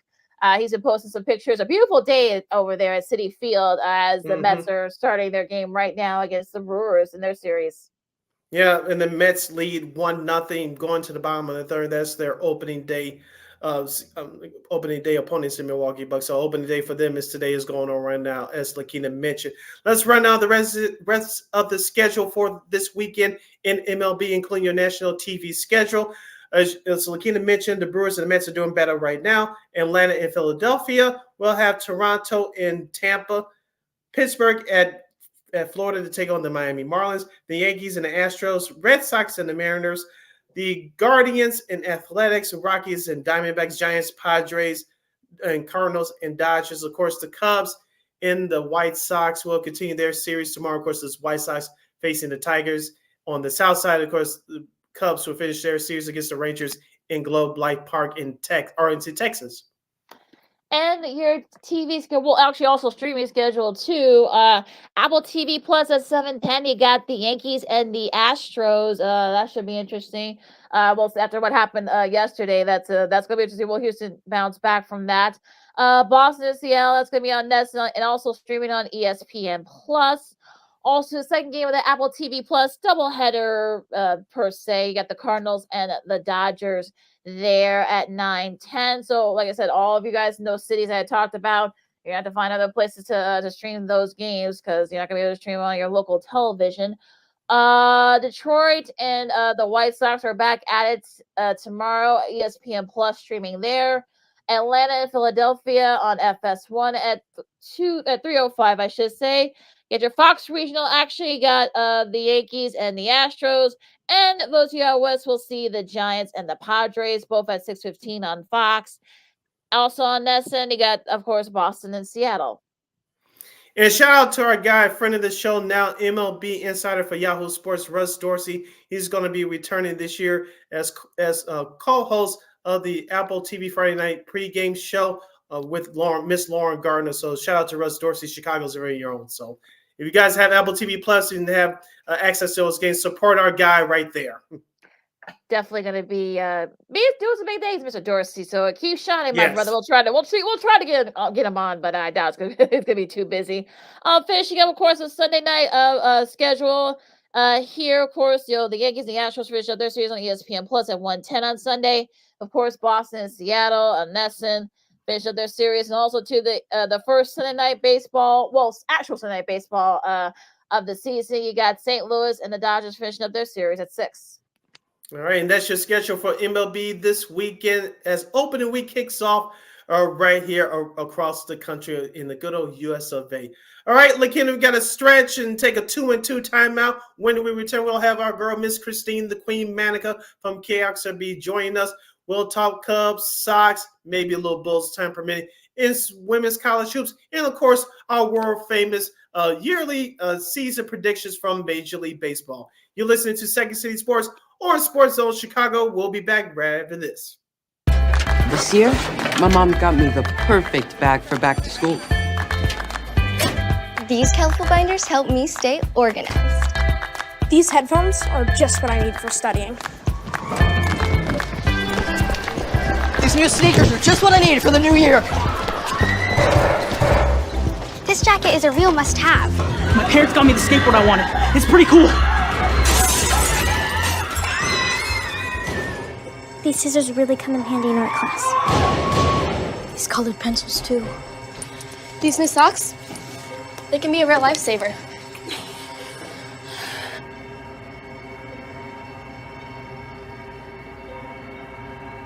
And I finally got my own phone to stay in touch with my mom.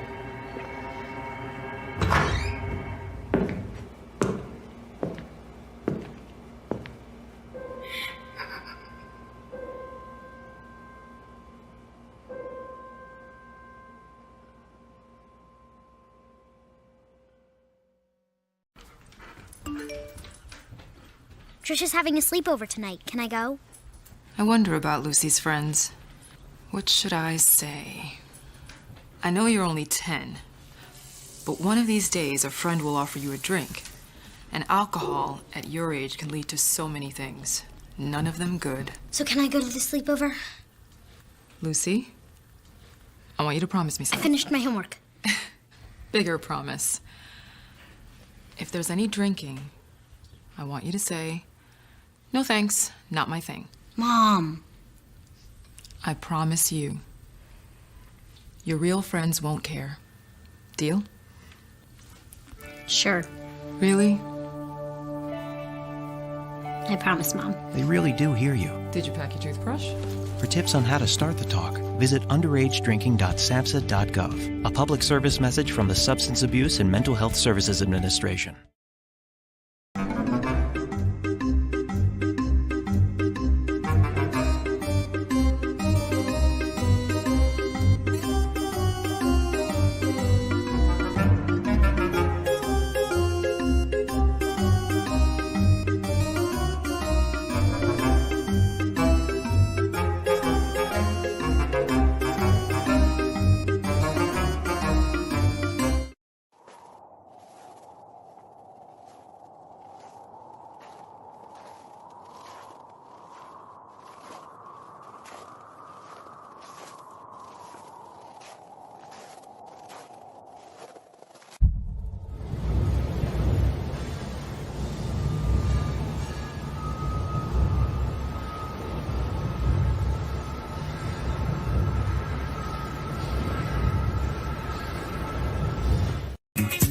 Hey, this is Dr. J, and I listen to Sean and Maya in the morning.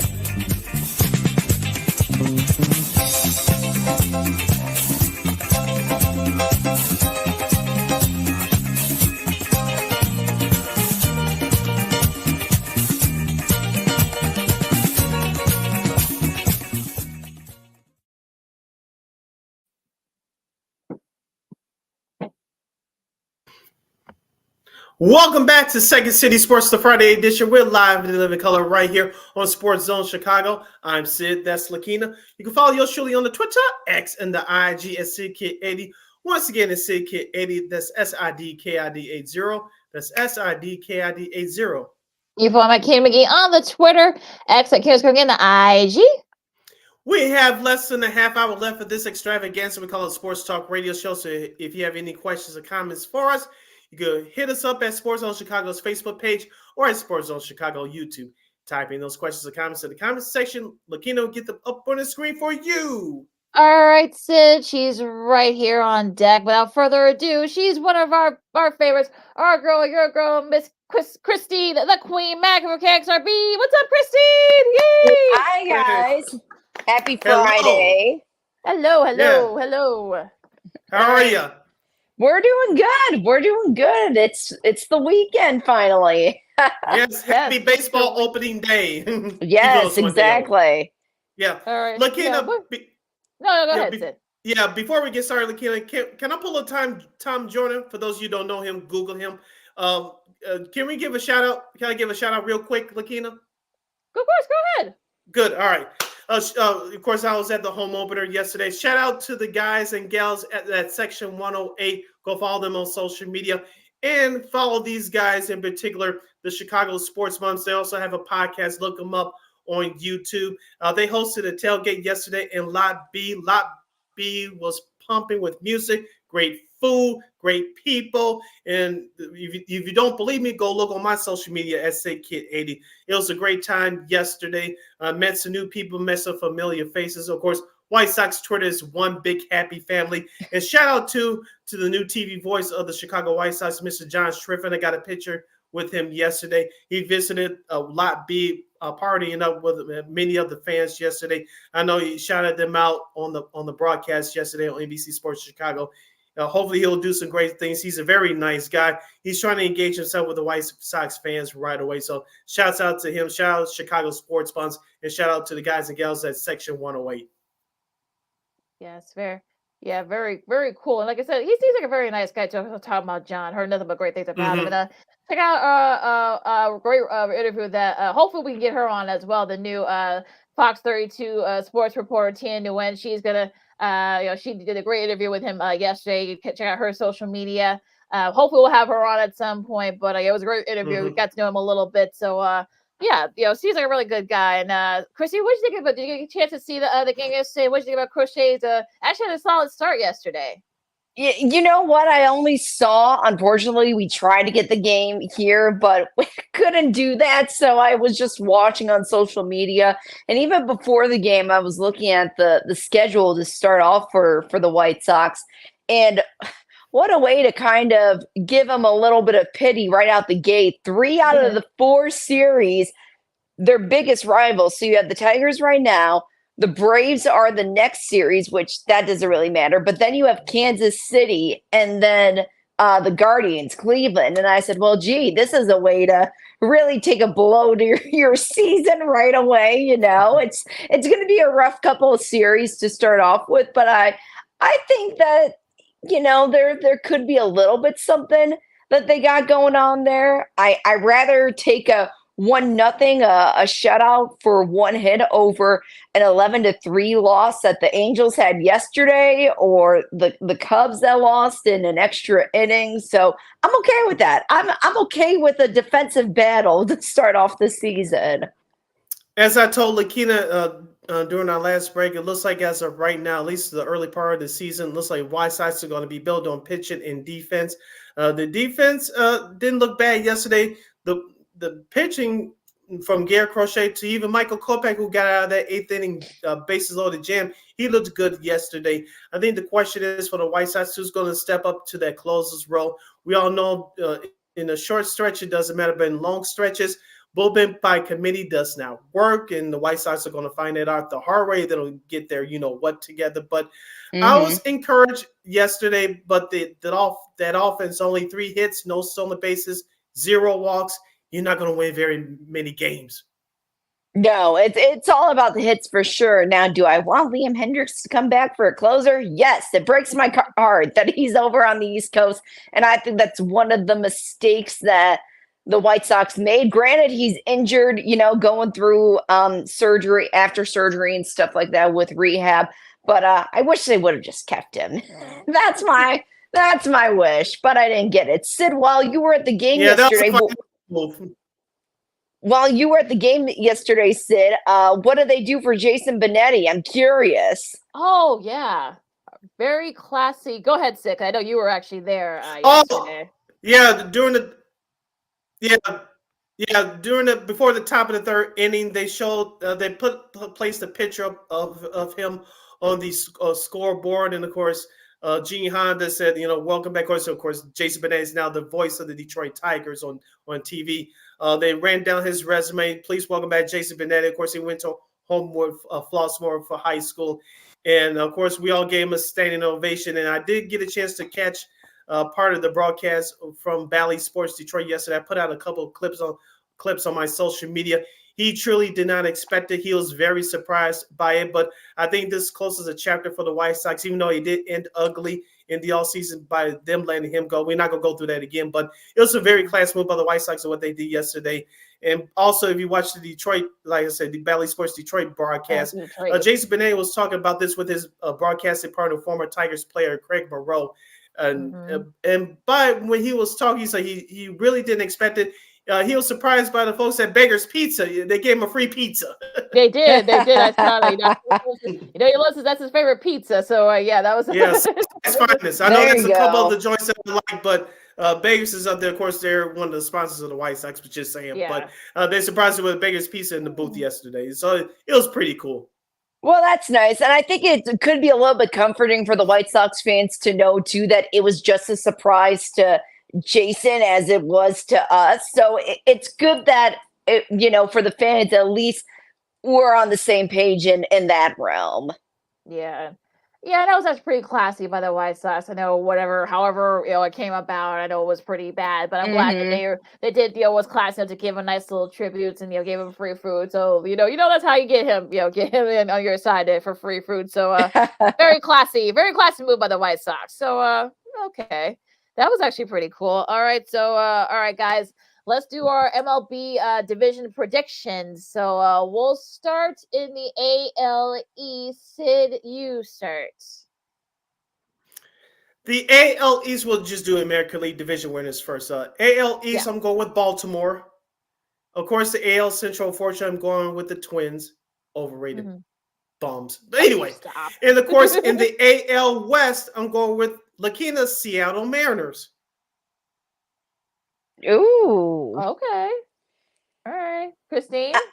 For me, I was going to say Baltimore too. Now with everything that happened in that city this week with the bridge collapsing, they definitely got something to fight for, and the city's going to be rallying around them, no doubt. And if that showing of the first game with the Angels yesterday showed you anything, they're in it this year. I'm going to say the Guardians instead of the Twins. Twins definitely, I think, have a chance, but the Guardians looked really good last year towards the end of the season. And oh boy. I don't know. It's always, that division's kind of always up in the air for the AL. The West, but, yeah. The West. And I'm just gonna... You know what? Maybe I'm going to go with the Mariners too, just because again they were another team that looked really good last season when they ended. All right, so I also have Baltimore win the AL East. I just think that, especially like with the tragedy that happened in the crane collapse, I know they did a moment of silence for the sixth victim, I should say, yesterday. So that was a really nice moment there. I got the Twins win the Central. And yeah, I'm going to pick the Mariners too. I think, look, I've been wanting this for the Mariners for a long time now. I know they lost a tough loss. That's a tough one to opener against the Red Sox, but they've got the pitching, they've got the hitting. Now they got to kind of like bring it together. And I think they can do that this year.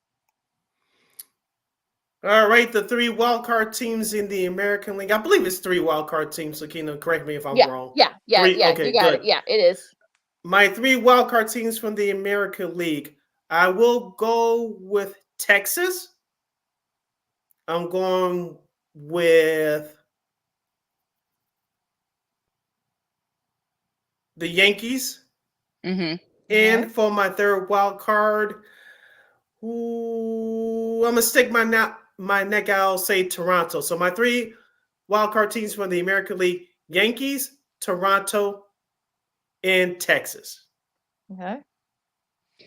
I would definitely go with the Yankees too. That was my first thought. Ooh.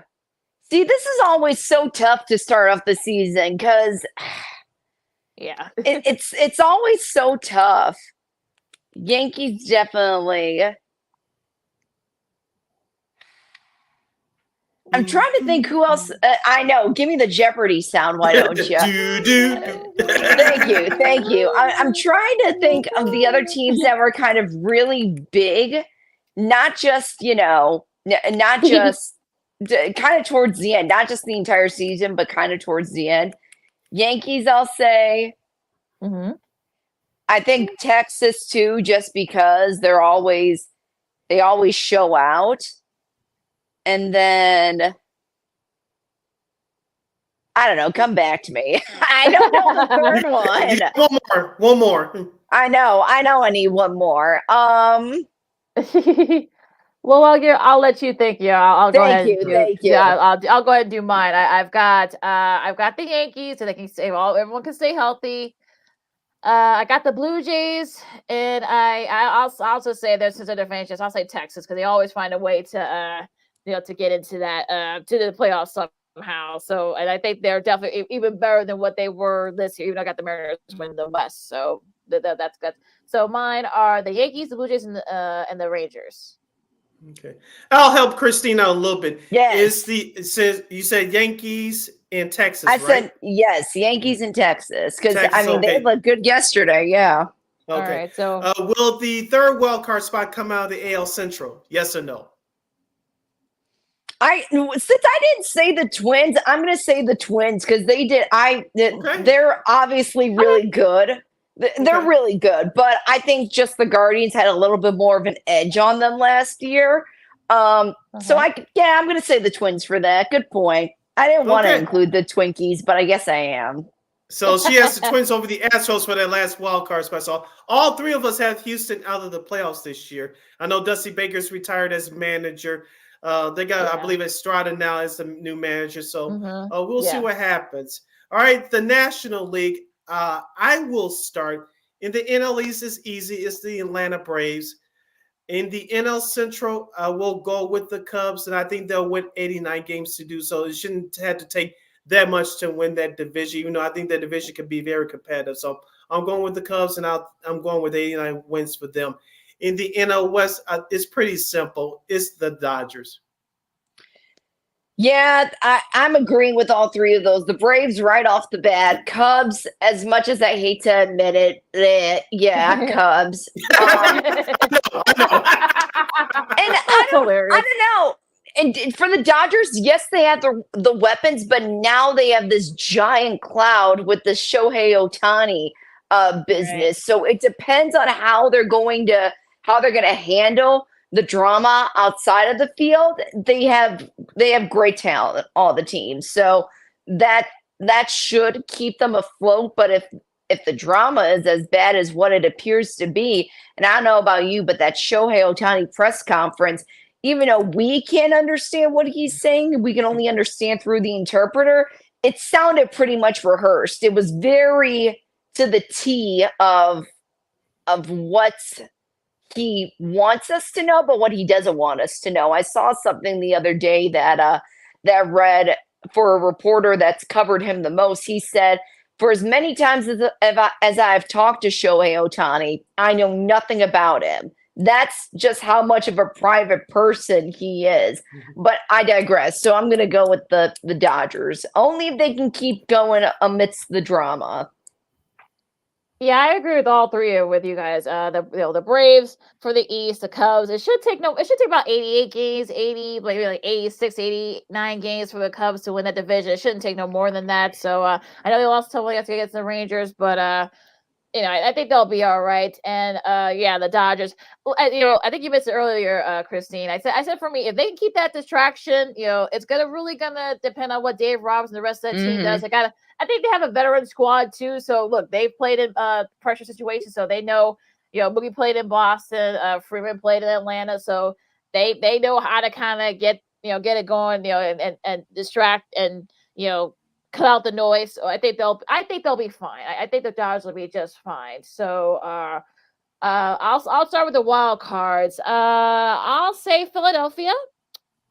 And let's see here. I'll say the Mets just because I want to be a little bit nutty this year. And I'll say the D-backs. The D-backs for the third wild card team. Interesting choices. Interesting. I'm going to go with the Brewers because they have a lot of young talent this year and a lot of returning veterans like Christian Yelich. I like the Brewers. I also like the Mets. That's a good option. And it's always this third one that I can't figure out. Will they come from the East, in the NL East? I'm thinking someone from the West. Oh, okay. I'm trying to hit all my bases: the Central, the East, and the West. Mm-hmm. Who are your two so far, Christine? I said the Brewers. Yeah, and the Mets. Mets, okay. You said the Mets too, yeah. Padres. Okay. Ding, Padres. ding, ding. Yeah. Okay. I think I know why.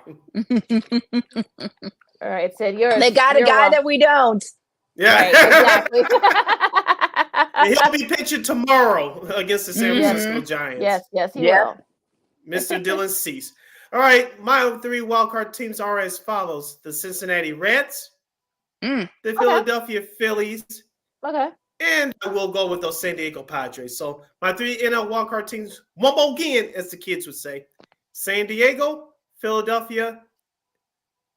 Yes, now I'm getting a brain fart. San Diego, Philadelphia, and the Mets. and You said Cincinnati. the Mets, right? You said Cincinnati. Cincinnati. Okay. All right. So all one right. again, Cincinnati, Okay. Philadelphia, and San Diego, my 3 NL wildcard teams. Okay. Interesting choices for all of us. I know we did agree on some, but we actually disagreed on a few others. So should be interesting because yeah, like I said, I mean, Seattle, I think for me, I think they're just gonna be their breakout year. Toronto, I think they're gonna be right there with the Rays. The Rays, I think they're take a step back. I think the Padres, if the Padres, I think it's gonna be between them and the D-bats for that last wild spot. I think so. We just see how it kind of all goes out, especially with how the schedule maps out. Yeah, San Diego, they got a lot better. I know they traded Soto away to the New York Yankees because, they're having financial constraints because of them getting out of their deal with Bally Sports last year.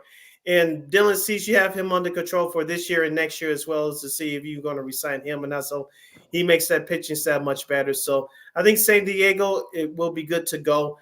Arizona, I don't know how much. I know they won big last night, so we talked about in our last segment. But as we say all the time, Lakina, last year you were the hunters. Now you're the hunted. So it's going to be a whole new set of pressures for that ball club.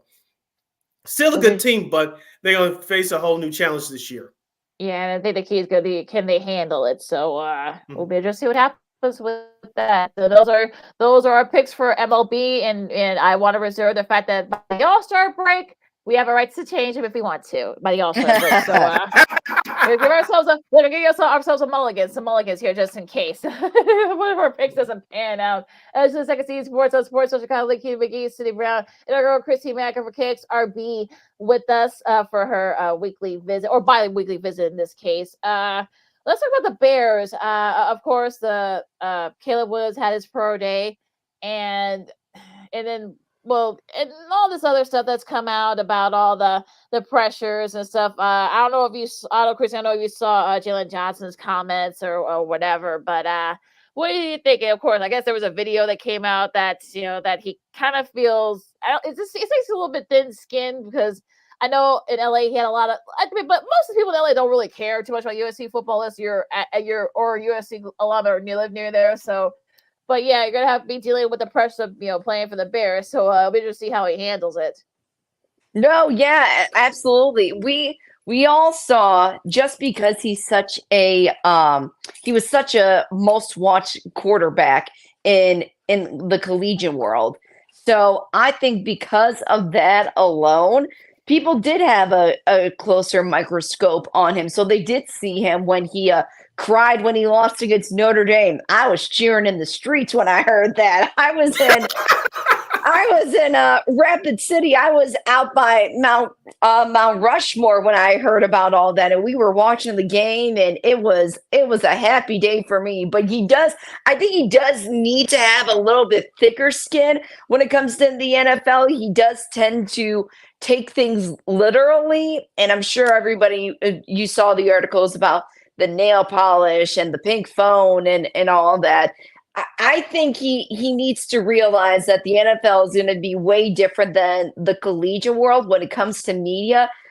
New York, Chicago, LA, brutal in media and sports media. They will hit you where it hurts pretty much. And I think it's going to be no different if he is in Chicago. Again, I'm going to withhold my judgment until I actually see him a couple of times in games and all that. But he did not. He looked good during the pro and like the show out day and whatnot. But there were other people that kind of stood out a little bit more than he did. You heard Jim Harbaugh say, "Oh my God, JJ McCarthy, he looks amazing. That's a guy that I would want." Same thing with Michael Penix. They said the same thing, saying how he looked really good during a pro day. And Caleb Williams was just doing his same old routine. He didn't necessarily get all his receivers. even with no one defending him, but he still looked pretty good to play in the NFL. Will he make it though? That's the question. I'm just gonna sit back with my popcorn and watch the show. And I'm not against Caleb Williams, but I'm thinking that there could be a huge difference when he comes in the NFL, when it comes to his skill and all that. Yeah, I know we have some new listeners and viewers watching us and listening to us. Christine is a huge Notre Dame Fighting Irish football fan. I am. So you get used to that. And number two, you can add Boston, New York, and Philadelphia as far as media hammering that athletes and teams as well. So you can add that, add those three East Coast cities in there as well. I want to transition over to March Madness and college basketball. Of course, our final line there, one victory away from returning to the Final Four for the first time in 20 years. North Carolina and Arizona both lose yesterday. They're out of the tournament. How much have you caught up in college basketball, and what chances do you give the Fighting Illini to take down UConn tomorrow night? Well, so my co-host Andy, he's an Iowa State fan. I walked in the studio this morning and I said, hey, you doing okay? I thought you would have taken today off just because of what happened. And so we both tend to go to bed pretty early. So when that game started at 9:09, I was asleep. I was in bed waiting to get up for the next day. But I'm very excited. You know, my twin sister, she graduated from U of I, from their veterinarian school about a year ago now. And she's excited. I'm excited. I have my U of I pants on right now to celebrate. So it's going to be good. This is their first time in the Elite Eight since 2005. And pretty much the first time in a while that Illinois actually has a good looking sports team. So it's a nice change for once, for sure.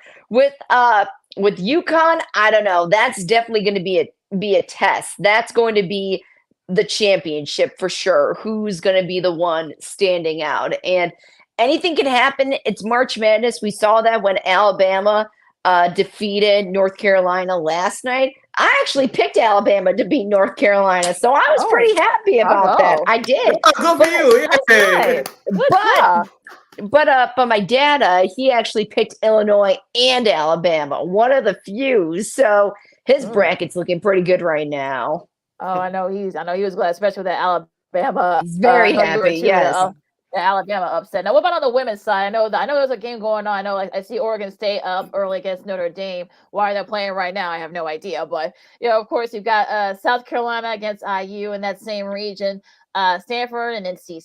North Carolina State. Got Texas against Gonzaga on the ladies' side there. But the big one, I guess, coming up, and I think it's tomorrow. Of course, Iowa, they face Colorado, and it'll be interesting to see. Of course, Caitlin Clark.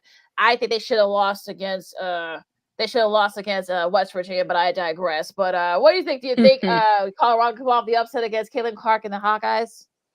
The Hawkeyes are not looking like what they were last year. They're still a great team. Caitlin Clark is still amazing, but they definitely look different as opposed to when they were in this position last year.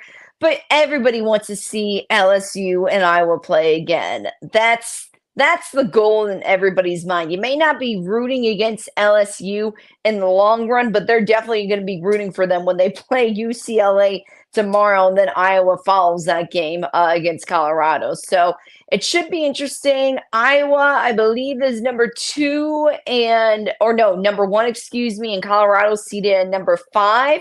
And then LSU is number 3 and UCLA is number 2. So that's going to be, those are both going to be great games.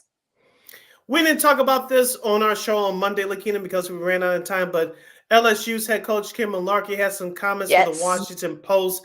The Washington Post, they tried to get her to interview her, to do a story on her for the last, I believe, year or two. And they asked some former players, what did you think about her? I guess some stuff came out. And then after their game last week, I'm talking about LSU, where she benched her point guard to start the second half and they won. She threatened to sue the Washington Post if anything bad comes out about her.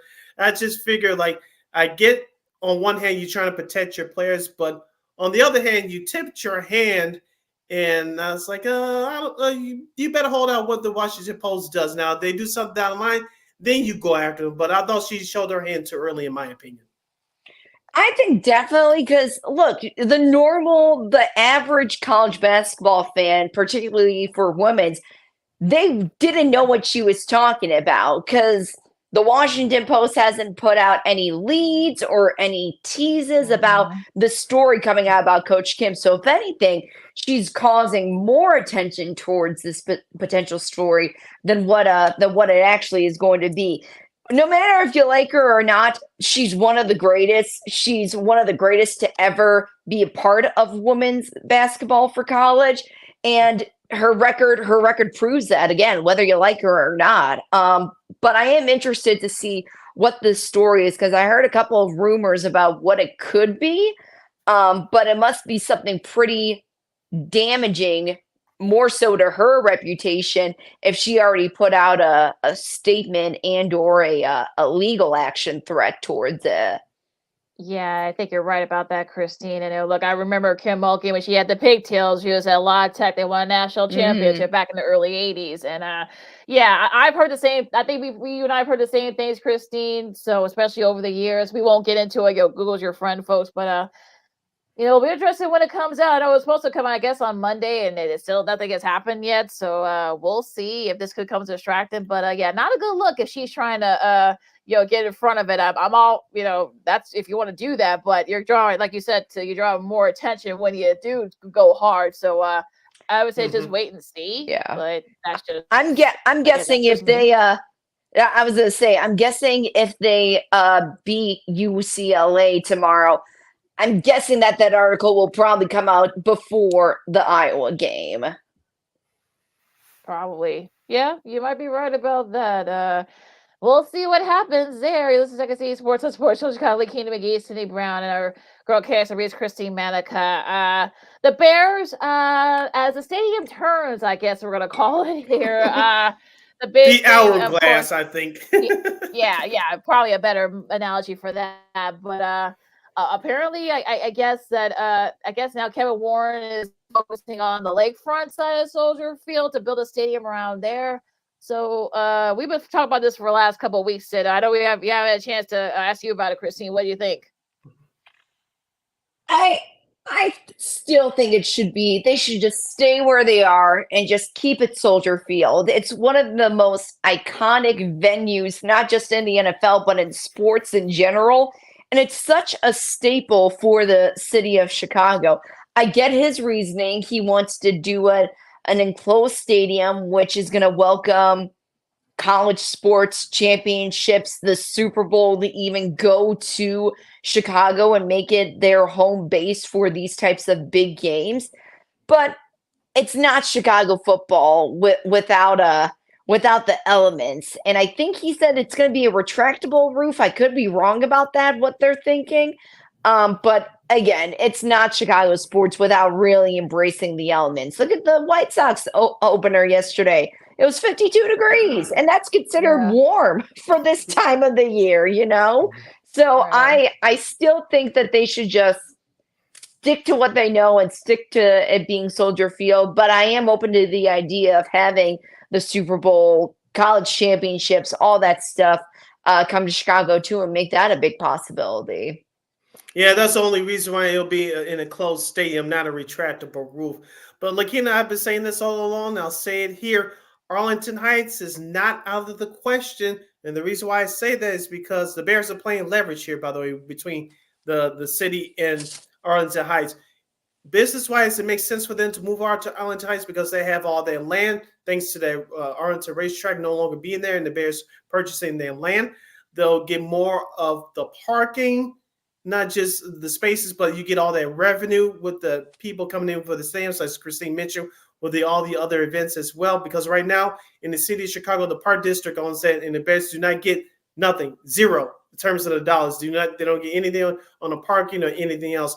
With Arlington Heights, they'll get all of that, like I said, with other businesses, conventions as well. The Bears would get all that money from parking, merchandising, restaurants, bars, and excuse me for bringing up Wrigley Field, but the last couple of years they opened it up to to citizens in the city of Chicago skating in the ice rink. They transferred Wrigley Field to ice rink during the wintertime.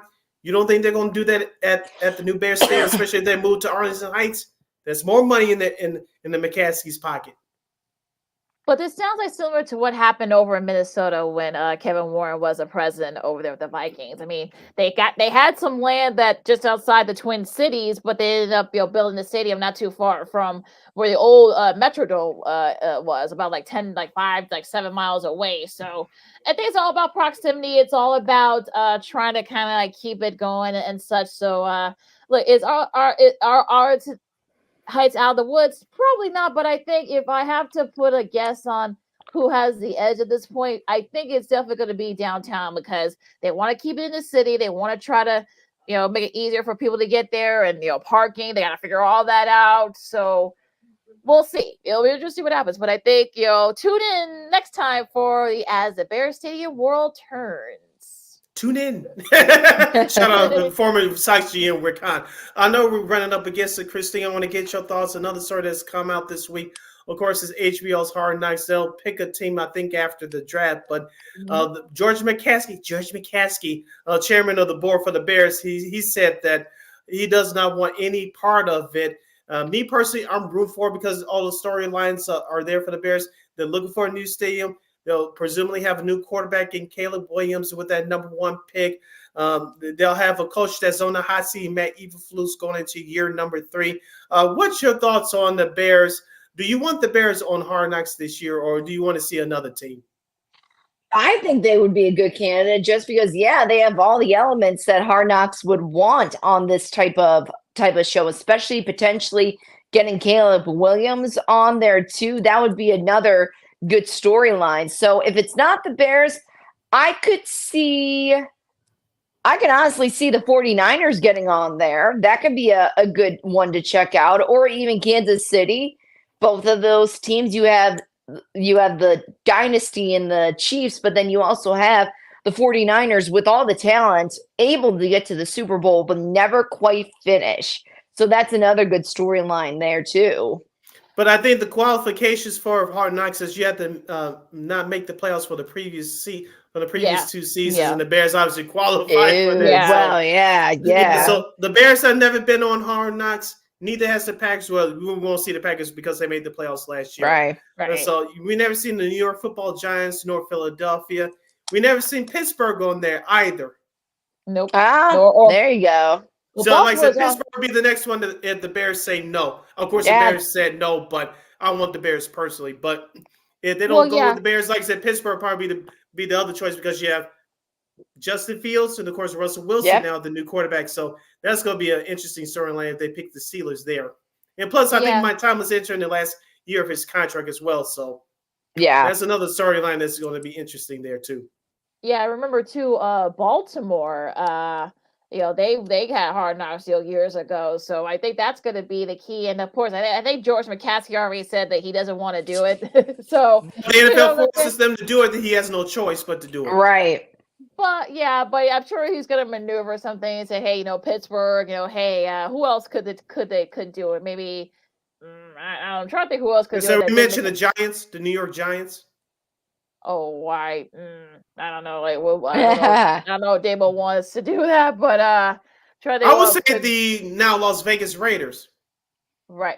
Yeah. Well, technically they have a new coach now. Technically, and that's why the Chargers are out as well. So that's the thing that could disqualify them. So yeah, we may see. It might end up being Pittsburgh. So we'll see. But should be interesting there. Anything else before we disperse, guys? Baseball's back, baby. I'm loving it. There you go. That pretty much covers it. So on that note, you follow my Kid McGee on the Twitter. X is going in the IG. You can follow yours truly, Sydney Brown, on the Twitter, X, and the IG at SidKid80. Once again, it's SidKid80. That's SIDKID80. That's SIDKID80. Christine, where can the lovely people follow you on social media? They can follow me at @CManika_KXRB. And you still have that lovely bird. I do, yes. She has the bird. All right. You can catch Second City Sports every Monday and Friday from noon to 2 p.m. Central Standard Time on Sports Social Chicago. One more time, you get Sports Social Chicago. Well, Second City Sports on Sports Social Chicago every Monday and Friday, noon to 2 p.m. Central Standard Time. Right here at Sports Social Chicago's Facebook, YouTube, and I see we're getting a lot of views on Twitter. So, all you folks, watch us on Twitter for the first time. Hello, and thank you for joining us and spread the word about the show. We thank you guys.